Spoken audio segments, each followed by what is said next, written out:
कहानी की शुरुआत होती है साल 2092 में, जहां धरती पर प्रदूषण की वजह से सभी पेड़ पौधे सूख गए थे। तब यूटीएस नाम की एक ऑर्गेनाइजेशन ने अमीर लोगों के रहने के लिए धरती के बाहर एक कॉम्प्लेक्स बना दिया। वहीं बेचारे गरीब लोगों को धरती पर ही गंदी हवा में रहना पड़ रहा था। वहीं दूसरी ओर यूटीएस का फाउंडर सुलेवन मार्स पर आर्टिफिशियल पेड़ पौधे उगाकर उसे नई धरती बनाना चाहता था। इसी के साथ इन प्रोजेक्ट से पैदा होने वाला कूड़ा करकट, जिसे डेब्रिस कहते हैं, वो अंतरिक्ष में गोलियों की तरह उड़ता रहता है और इसे साफ करने के लिए स्पेस स्वीपर्स नाम के कर्मचारियों को अपनी जान पर खेलना पड़ता है और बदले में वो बेचारे इन डेब्रिस को बेचकर अपना गुजारा करते हैं। फिर अगले दिन हम देखते हैं कि काफी बड़ा डेब्रिस एक सैटेलाइट से टकरा गया और जल्द ही स्पेस स्वीपर्स की टीम अपनी शिप्स पर उसे रोकने निकली। पर तभी अचानक विक्ट्री नाम की एक शिप ने उनका रास्ता रोक लिया। तब बब्स नाम के एक रोबोट ने शिप के ऊपर खड़े होकर रस्सी फेंकी, जो सीधा उसी डेब्रिस से जुड़ गई। इस जहाज पर टाई हो, जैंग और टाइगर नाम के 3 लोग और भी मौजूद थे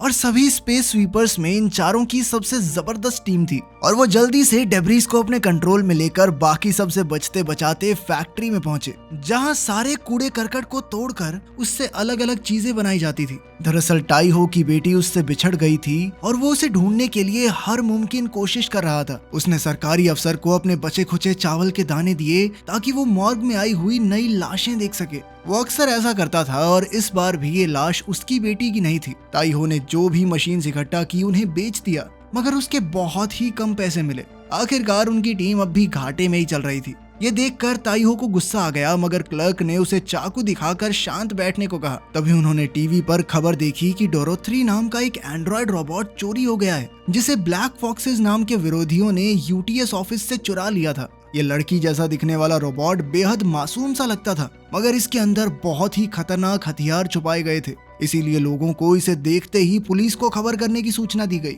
मगर ताई हो ने ज्यादा ध्यान नहीं दिया और वहां से निकल गया। उस शाम विक्ट्री ग्रुप के लोग अपने कर्ज को लेकर काफी परेशान थे। जल्द ही फ्रस्ट्रेशन की वजह से वो आपस में ही लड़ने लग गए, लेकिन बब्स ने अपने पैसे एक डिब्बे में छुपा कर रख लिए। असल में सिर्फ वही एक थी जो लगातार पैसे जोड़ रही थी, क्योंकि वो इन पैसों से अपने शरीर पर सिंथेटिक स्किन लगवाना चाहती थी ताकि वो भी इंसानों जैसी दिख सके। इसके बाद सारे क्रू ने आज के डेब्रिस की जांच की तो पता चला कि ये एक टूटी हुई शिप थी और ये ऐसी जगह से आई थी जहां कई सारे नैनोबॉट्स मौजूद थे। नैनोबॉट्स उन मशीन को कहते हैं जो लोहे जैसे मेटल तक को चबा जाएं। जल्द ही शिप की लाइट्स चालू हो गई तो उन्होंने इसका कार्गो बॉक्स खोला, जिसमें से कुछ एयर बैग्स बाहर निकले। तभी उनके बीच उन्होंने डोरोथी को छिपते हुए देखा तो उनके होश ही उड़ गए। वो उसे बाहर निकालकर विक्ट्री शिप में ले आए और ताई हो को उसे देखकर बस अपनी बेटी याद आ रही थी। तभी टीवी पर उसके लापता होने की खबर फिर से आई और अचानक सारा क्रू डर गया, क्योंकि उन्हें पता चल चुका था कि डोरोथी असल में एक हथियार है। जैसे ही डोरोथी ने अपना मुंह खोला तो सब डर कर इधर उधर भागे, लेकिन वो तो सिर्फ छींक रही थी। तब वो सभी अपने अपने कमरे में भाग गए और आगे के बारे में सोचने लगे। फिर ताई हो ने बाहर आकर उसे बांधने की कोशिश की, मगर जैसे ही वो आगे बढ़ी तो ताई हो डर कर किसी मेटल के पीछे छुप गया। तभी उसकी नजर डोरोथी के बैग पर पड़ी और वो उसे उठाकर अपने कमरे में आ गया। उसमें एक फोन मिला जिसमें डॉक्टर कैंग नाम के एक आदमी की कई मिस कॉल थी। साथ ही डॉक्टर कैंग के नाम से यूटीएस के कुछ कागजात भी थे। खैर, अब क्रू ने उस इलाके में जाने का फैसला किया जहां कोई नहीं रहता था, लेकिन फिर वो डोरोथी को अकेला छोड़कर शिप से भाग गए। तब हम देखते हैं कि डोरोथी के पास ऐसी शक्ति थी जिससे वो मरे हुए पौधों को भी जिंदा कर सकती थी। उधर बाकी के क्रू मेंबर्स एक बार में जाकर सोच रहे थे कि आखिर आगे क्या किया जाए। टाइगर ने पुलिस को डोरोथी के बारे में खबर करने की कोशिश की, मगर कोई जवाब नहीं आया। तब ताई हो ने कहा कि अगर वो डोरोथी को वापस ब्लैक फॉक्सेस के हवाले कर दें तो उन्हें ज्यादा पैसे मिल जाएंगे। फिर ताई हो ने एक मशीन निकाली जिससे उसकी आवाज बदल गई और उसने डॉक्टर कैंग को फोन करके डोरोथी की एक वीडियो भेजी और कहा कि डोरोथी को वापस पाने के लिए उन्हें $2 मिलियन देने होंगे। कैंग ने तुरंत फिरौती देने के लिए हाँ कर दी और उन्होंने आज ही मिलने का फैसला किया। अब पूरा क्रू जाने के लिए तैयार हो गया, पर तभी कंप्यूटर में अलार्म बजा, जिसका मतलब था कि पुलिस वहां आ रही है। उन्होंने फटाफट अपने खास कपड़े उतारे और डोरोथी को छुपाकर अपना अपना काम करने का नाटक करने लगे। एक पुलिस वाले ने वहां आकर पूछा कि उसे इस शिप से फोन आया था, तो टाइगर ने उसे दरवाजे के पीछे इशारा किया। अब पुलिस वाला हाथ में बंदूक लिए अंदर घुसा, लेकिन डोरोथी भी एक जगह से दूसरी जगह घूमते हुए बच गई। उस वक्त ताई हो ने बब्स के बचाए हुए पैसे निकालकर पुलिस वालों को देने की कोशिश की, मगर पुलिस वाले ने उसे धक्का दे दिया। लेकिन पैसे अब भी पुलिस वाले के हाथ में थे और बब्स ने सब कुछ रिकॉर्ड कर लिया था। इसलिए जैंग ने पुलिस वाले की शिकायत करने की धमकी दी। ये सुनकर पुलिस वाले को जाना पड़ा और फिर ताइहो और टाइगर अपना भेष बदल कर एक क्लब में पहुंचे जहां वो डॉक्टर कैंग से मिलने वाले थे। टाइगर ने डोरोथी को एक बैग में सुरक्षित रखा था और टाइहो कैंग से मिलने आगे गया।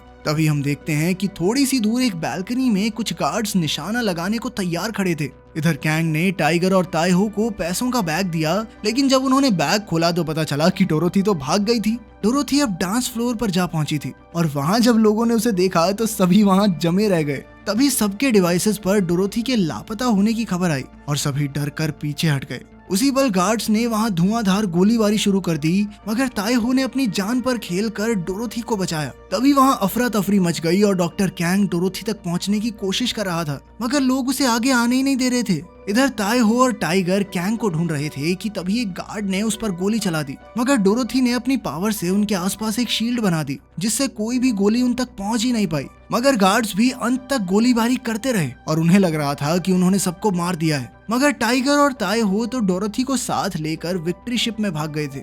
अब उनकी शिप की मरम्मत होने वाली थी, इसीलिए उन्हें फैक्ट्री में ही रहना होगा। जब वो वापस पहुंचे तो जैंग ने उन पर बहुत गुस्सा किया क्योंकि वो डोरोथी को वापस नहीं लौटा सके थे। फिर जैंग ने डोरोथी का फोन तोड़ दिया क्योंकि उसके हिसाब से गार्ड्स उसके फोन को ट्रैक करके ही क्लब में पहुंचे होंगे, लेकिन उसने कैंग का नंबर पहले ही सेव कर लिया था। वहीं दूसरी ओर सुलिवन ने अपने साइंटिस्ट की टीम के साथ नैनोबॉट्स के बारे में बातचीत की जो मार्स पर पेड़ पौधे और समुद्र बनाने की कोशिश कर रहे थे। तभी किसी ने उसे डॉर्थी के गॉगल्स दिए तो वो गुस्से में आ गया। उसने अपनी टीम से कहा कि उनका प्रोजेक्ट तभी सक्सेसफुल होगा जब वो धरती पर जिंदा रहने की उम्मीद ही मिटा देंगे। तभी अचानक उसकी नाड़ियां काले रंग की हो गई और वो दर्द से कराहने लगा। इधर कुछ समय बाद डोरोथी ने ताइहो से कैंची मांगी और पौधे पर उगे नए टमाटर तोड़ने लगी। ये देखकर ताइहो बेहद खुश हुआ और वो डोरोथी के साथ ये टमाटर बाकी स्वीपर्स को बेचने निकल पड़ा। तभी अचानक बैंक वाले उनसे पैसे लेने के लिए पहुंच गए। उसी समय शिप का फोन बजने लगा तो ताइहो उसकी ओर भागा, लेकिन एजेंट्स ने उसे रोक दिया। लेकिन ताइहो जैसे तैसे उन्हें धक्का देकर फोन तक पहुंच ही गया। उसने फोन उठाकर कैंग से बात की और अगली बार मिलने के लिए डील पक्की की। लेकिन इसी दौरान एजेंट्स ने उनके जहाज को अपने कब्जे में ले लिया। अब ये जहाज बैंक के कब्जे में रहेगा क्योंकि उन्होंने अपना कर्ज नहीं चुकाया था। इधर टाइगर ने कहा कि वो डोरोथी को बेचना नहीं चाहता क्योंकि वो लोग न जाने उसका क्या हाल करेंगे। मगर ताइहो को अपनी बेटी को ढूंढने के लिए और क्रूज शिप को वापस लाने के लिए पैसों की सख्त जरूरत थी। इधर डोरोथी जब बाथरूम गई तो एक आदमी भी उसके पीछे अंदर आ गया। अचानक क्रू को उसके चिल्लाने की आवाज आई और वो समझ गए कि डोरोथी को किसी ने अगवा कर लिया है। वो सब तुरंत डोरोथी को ढूंढने लगे और तभी टाइगर को सुरंगें याद आई। वो जल्द ही वहां पहुंचा तो उसने देखा कि एक आदमी डोरोथी को ले जा रहा था। टाइगर ने उसका पीछा किया मगर किडनैपर भाग निकला। लेकिन अचानक टाइहो ने सामने आकर डोरोथी को किडनैपर से छीन लिया। किडनैपर ने चाकू निकाला मगर टाइहो बहुत जबरदस्त फाइटर था और उसने सेकंडों में उसके छक्के छुड़ा दिए। मगर कुछ ही पलों में और नकाबपोश गुंडे वहां आ पहुंचे, पर फिर टाइगर ने एक एक करके सबकी छुट्टी कर दी। तभी जैंग ने वहां आकर किडनैपर्स के लीडर का मास्क हटाया तो वो एक क्लर्क निकला जो अक्सर उनसे डेब्रिस खरीदता था। उधर क्रू के लोग किडनैपर्स से पूछताछ कर रहे थे कि डोरोथी बाथरूम में गई। तब जैंग ने कहा कि रोबोट्स तो बाथरूम जाते नहीं, इसका मतलब डोरोथी एक इंसान है। फिर बब्स ने एक खास लाइट की मदद से किडनैपर्स के टैटू बाहर निकाले जिससे साबित हो गया कि वो ब्लैक फॉक्स के लोग थे। खैर फिर ब्लैक फॉक्स के लोगों ने उन्हें समझाया कि वो कोई आतंकवादी नहीं है, बल्कि वो तो कुदरत को बचाने के मकसद से काम करते हैं। असल में डोरोथी एक ऐसी बीमारी के साथ पैदा हुई थी जिससे उसका मरना तय था। इसीलिए उसके पिता ने उसकी जान बचाने के लिए उसके शरीर में नैनोबॉट्स डाल दिए। उन्होंने उसकी बीमारी को ठीक करने के साथ साथ उसे पेड़ पौधे उगाने की शक्ति भी दे दी। इसका मतलब ये था कि डोरोथी के अंदर धरती को बचाने की ताकत है और फिर सुलिवन के मार्स प्रोजेक्ट की कोई जरूरत ही नहीं होगी। जब सुलिवन को इस बात की खबर मिली तो उसने डोरोथी को मारने के लिए अपने गार्ड्स भेज दिए। गार्ड्स ने उस लैब को खत्म कर दिया और साइंटिस्ट को मार डाला, मगर वो डोरोथी को नहीं मार सके क्योंकि एक नैनोबॉट को मारने का एक ही तरीका है, हाइड्रोजन बॉम्ब। ऐसा बॉम्ब फैक्ट्री के ग्रेविटी सिस्टम में ही मिलेगा, इसीलिए फौजी उसे वहां डालकर धमाका करेंगे जिससे फैक्ट्री भी धरती से जा टकराए और इसी न्यूक्लियर धमाके से धरती का सर्वनाश हो जाए। असलियत तो ये थी कि सुलिवन इंसानों को बचाना नहीं बल्कि जड़ से खत्म करना चाहता है। तभी अचानक उन्हें गोलियों की आवाज सुनाई दी और वो समझ गए कि गार्ड्स वहां पहुंच गए थे। ब्लैक फॉक्सेस की टीम पीछे के दरवाजे से भाग निकली और जैंग और टाइगर आम कर्मचारी होने का नाटक करते हुए सामने से निकले। उधर टाइहो डोरोथी को लेकर वेंट्स के रास्ते से भागा, मगर अचानक से डोरोथी को छींक आ गई, जिससे फौजियों ने उन्हें देख लिया। उसने उन पर गोलीबारी शुरू कर दी तो वो तेजी से आगे बढ़े। इधर जैंग ने विक्ट्री शिप को एक्टिवेट करके गार्ड्स को भटकाने की कोशिश की। वहीं ताइहो और डोरोथी एक पुल तक पहुंचे और गार्ड से बचकर भागते हुए विक्ट्री शिप पर चढ़ गए। इसके बाद सबको साथ लेकर ताइहो पूरी रफ्तार से शिप लेकर निकल पड़ा। अब चारों ओर से उन पर मिसाइल्स के हमले हो रहे थे। अचानक एक मिसाइल उनकी स्पेसशिप के पास आकर फट गई, जिससे उनकी स्पेसशिप डेब्रिस फील्ड की ओर गिरने लगी। जल्द ही विक्ट्री शिप के अंदर खराबी आने लगी और कुछ ही पलों में नैनोबॉट्स की फौज ने विक्ट्री पर हमला कर दिया। तभी ऐन वक्त पर डोरोथी ने अपनी शक्ति से सभी नैनोबॉट्स को दूर फेंक दिया। इतनी ताकत लगाने के बाद वो बेचारी बच्ची चक्कर खाकर बेहोश हो गई और टाइगर ने देखा कि उसका दिल धड़कना बंद हो गया था, इसलिए उसने तुरंत डोरोथी को सीपीआर दी। कुछ ही पलों में डोरोथी ने अचानक गैस छोड़ी और ऐसे उठकर बैठ गई जैसे कुछ हुआ ही नहीं। जल्द ही विक्ट्री शिप डेब्रिस इलाके से बाहर आ गया और तब उन्होंने टीवी पर खबर देखी कि उन सभी को आतंकवादी घोषित कर दिया गया था। उन्हें ब्लैक फॉक्स ग्रुप का मेंबर बताया जा रहा था और क्लब और फैक्ट्री में जो कुछ भी हुआ सरकार ने सब कुछ उनके मत्थे मर दिया। खैर इधर असलियत में विक्ट्री क्रू को ब्लैक फॉक्सेस का मैसेज मिला और उन्होंने कॉलोनी के बाहर मिलने का फैसला किया। आखिरकार जब वो मिले तो डोरोथी भागकर कैंग के गले लग गई। पर इधर जैंग को कुछ अजीब दिखाई दिया। इस जगह के चारों तरफ ईएमपी बॉम्ब्स बिछाए गए थे और अचानक वो सब एक्टिवेट हो गए, जिसने शिप के सभी सिस्टम्स के साथ साथ बब्स को भी बंद कर दिया। उसी समय फौजी विक्ट्री शिप में आ घुसे और उन्होंने फॉक्सेस पर धुआंधार गोलीबारी कर दी। फिर उन्होंने डोरोथी को अपने कब्जे में लिया तो जैंग और उसके क्रू ने उसे बचाने की कोशिश की, मगर फौजियों ने उन्हें धूल चटा दी। अब जैंग, टाइगर और ताइहो को गिरफ्तार कर लिया गया, जबकि कैंग और बाकी ब्लैक फॉक्सेस मारे गए। जल्द ही सुलिवन वहां आ पहुंचा और उसने जैंग के मुंह में जबरदस्ती हाथ डालकर एक माइक्रो केमिकल बॉम्ब निकाला,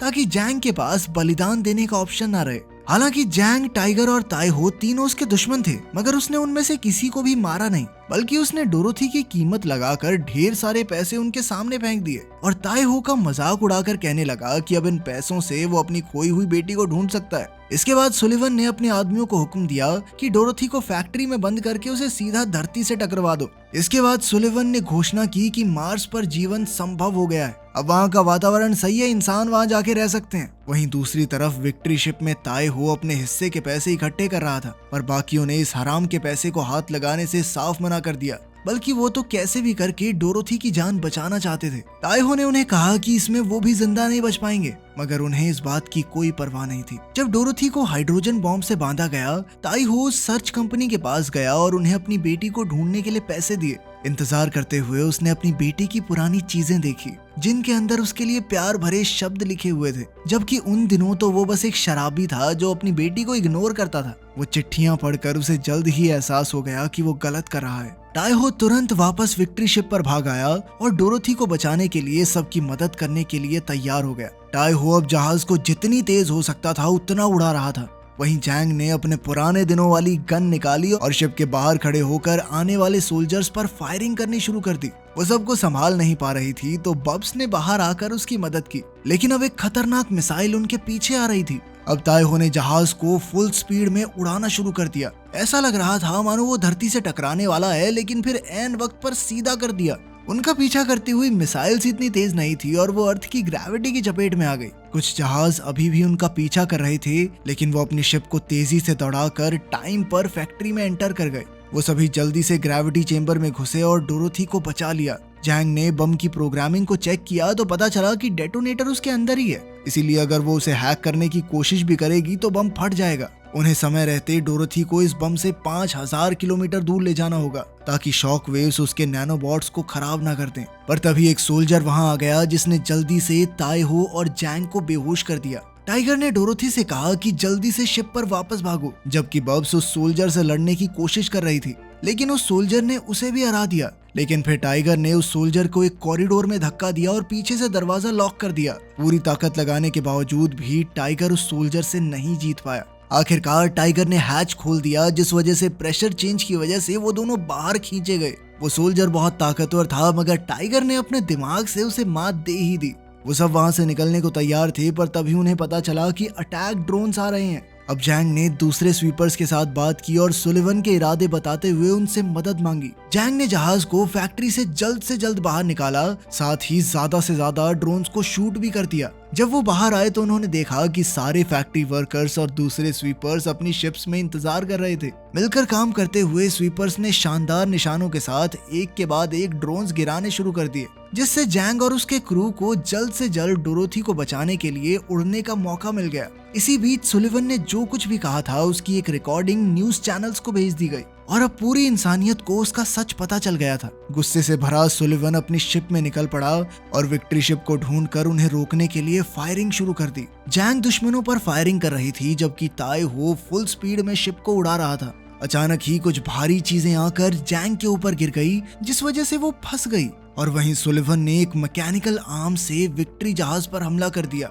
जिससे जैंग जहाज से दूर फ्लोट होने लगी। फिर सुलिवन विक्ट्री के ऊपर चढ़ गया और बब्स ने उसे रोकने की कोशिश की, लेकिन सुलिवन ने उसे 2 हिस्सों में काट डाला। घायल जैंग ने किसी तरह शिप को पकड़ा और बूस्टर सिस्टम तक पहुंच गई, जिसे उसने सही समय पर एक्टिवेट कर दिया, जिससे जहाज अचानक बहुत तेज उड़ने लगा और सुलिवन नीचे गिर गया। लेकिन बूस्टर भी ज्यादा देर तक नहीं चला और सुलिवन फिर से विक्ट्री तक पहुंच गया। अपनी मैकेनिकल आर्म की मदद से उसने जहाज को तोड़कर खोल दिया, लेकिन फिर ये देखकर वो हैरान रह गया कि अंदर तो बम था। असल में वो सब फैक्ट्री से निकलते समय बम को अपने साथ ले आए थे और उड़ान भरने से पहले डोरोथी को दूसरे स्वीपर्स के पास छोड़ दिया था। इस तरह उन्होंने सुलिवन को चकमा देकर डोरोथी को बचा लिया था, चाहे इस सब में उनकी जान क्यों ना चली जाए। बाकी सब लोग आंसुओं के साथ ये सब देख रहे थे। जैसे ही बम फटा तो उसके साथ साथ बाकी क्रू मेंबर्स भी मारे गए, लेकिन तभी अचानक डोरोथी अपनी पावर्स की मदद से नैनोबॉट्स को कंट्रोल करती है। नैनोबॉट्स ने विक्ट्री जहाज के सबसे बड़े टुकड़े को एकदम सुरक्षित रखते हुए उस धमाके से बाहर निकाल दिया और क्रू के सभी लोग अभी भी अंदर जिंदा बच गए थे। अंत में वो सभी डोरोथी के साथ एक खुशहाल परिवार की तरह रहने लगे और पृथ्वी फिर से हरी भरी हो गई। वीडियो पसंद आई तो लाइक कर देना, चैनल को सब्सक्राइब कर लेना। मिलते हैं अगली वीडियो में।